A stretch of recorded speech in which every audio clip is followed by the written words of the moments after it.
And now, unbiased and independent, here is your Manhattan Weekly Market Report with Noah and John from UrbanDigs. Hello, everybody. This is Noah and John, and we are from UrbanDigs. It's Friday, so you're going to get your weekly Manhattan market update. Johnny, let's get right to it. We got some things to say. I'm looking at supply, 7,405 things trying to sell. That's down just a tick. Show me that chart. Yeah, well, first of all, this is the new chart. I hope you guys like the new colors. We got a lot of feedback on the colors. Some people said they were hard to see, so we changed it up a bit. I hope this is better. We do pay attention to the comments, so please keep them coming.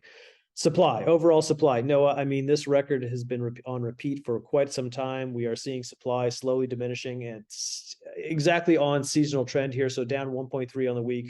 That's what you get.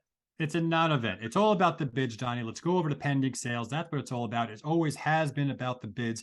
Pending sales is at 2,586, Johnny. And if I'm correct, did that just tick higher for the first time since I don't even know when? Johnny, show me that chart. Yes, it did tick higher is the answer to your question, and by 2 units. So that's 0.1%. If you want to score that at home, that's really the first uptick we've seen on the demand side since going back to July. So finally, we get a sense of there may be some stability here. This is a 9-month measure, so it takes kind of a lot to sort of shift it either way. So it seems like pending sales, that measure of demand that we see, may be finally settling in at these new lower levels. Yeah, and I want to whip up this chart really quick, and I want to show you guys what's going on here.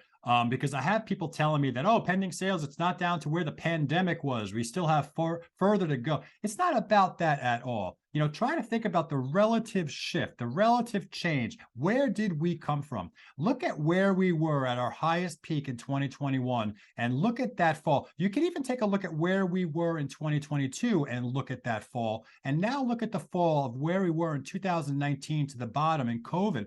You know, people often forget, Johnny, in 2019, we already had a 4-year progressive policy-driven downturn, and we were at our lows. We were down and out before COVID even started. So when I look at the shift that we had over here from 2021 peak and from 2022 peak, it's a greater shift than this COVID pandemic shift down. So again, it's not about the absolute level of where we might go to. I don't think we're going to go down to that level at all. It's more about where we came from, and we have seen a notable relative shift since that peak. It's been quite a turnaround, and that is now showing signs of bottoming, which is the difference between deceleration and receleration. You're going to see that type of signal. Let's go to the weeklies, Johnny. Let's see if there's any clues there. I'm looking at supply, 252 things, down 10.5%.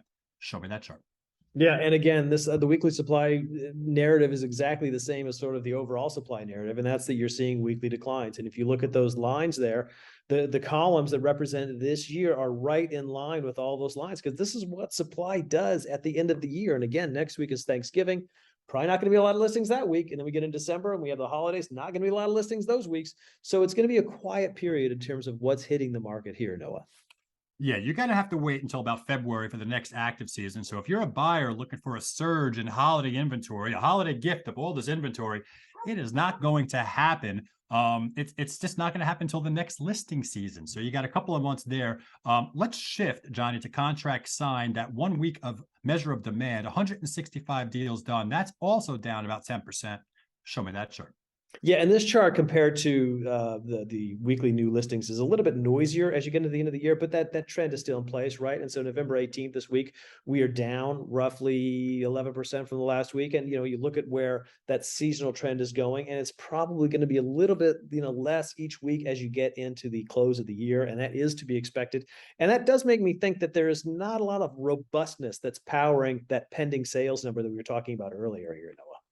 Yeah, and that's the chart that I showed you before, that pending sales chart, the lack of robustness in this weekly data that's coming in the front end of the pipe is going to cause that pending sales measure not to just surge right back up again. Yeah. It's probably just finding its bottom, and maybe it'll come a little bit off that bottom, but it's probably going to be range bound at a much lower level of liquidity. Very important to make that note that just because you stop falling and you're showing a bottoming sign doesn't necessarily mean you're going to have to see a huge recovery right after that, Johnny.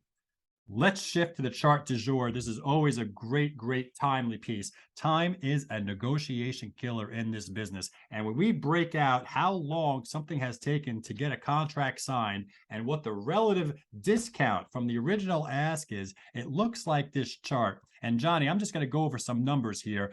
If you sold over 120 days, so you did not price right, you're at 10.7%. Yeah. 10.7%. It just keeps going higher. So you can see what's going on there. The market is not giving any gifts to any sellers that did not price right. You're being penalized. If you 90 to 120 days, you got a contract signed, you're looking at about 8% negotiability. If you're on the market 60 to 90 days and you find your buyer, you're looking at about 5.5% negotiability. And if you're on 30 to 60 days, you're about 3% negotiability, Johnny. That's right. And there's one color you'll notice is in the legend. That's the blue color. It's totally missing in the chart. And that's because even if you go back to January of 2021, the median listing discount for units on the market less than 30 days, 0. And that's really an amazing number. So Incredible. despite this shift, despite that a massive shift that we saw in pending sales, right? And it felt visceral. Units priced at the market are still moving quickly. And you're going to notice that. You're going to see that traction. You're going to get a sense within the first week, 2 weeks, whether the listing is priced close to the market. You're going to see the traction. You're going to see the clicks, because none of these units that traded in 30 days or less and had that contract signed simply just showed up and then just disappeared. No, people came in, the buyers come in, see them. So you'll get that sense. But it's an amazing stat to me that even though the market has kind of maneuvered through this downshift, that units priced at the market, 0% discount. Yeah, it's a tough thing to battle that, oh, I just want to price it higher because I feel like if I price it right, I'm going to leave money on the table. That's not how it works. If you price it right, you're probably going to get multiple bidders interested in your property. And if you did underprice your property, you're probably going to see bids go over the asking price to self-correct. All you need is 2 interested parties to go bring the market back to where it should be. So you're right, Johnny. Take advantage. Look at the data, see it for what it is, and know that the second you put your listing out on the market, the majority of the people looking to buy in that sector are discovering it. And the longer that timeline goes on, that traffic is just going to go lower, lower, and lower and lower. So that's the reality of what it is.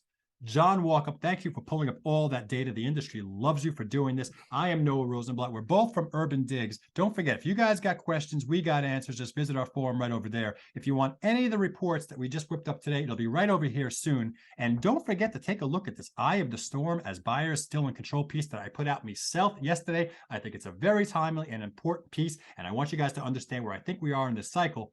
Other than that, this has been your weekly Manhattan Market Update, and we'll catch you next time.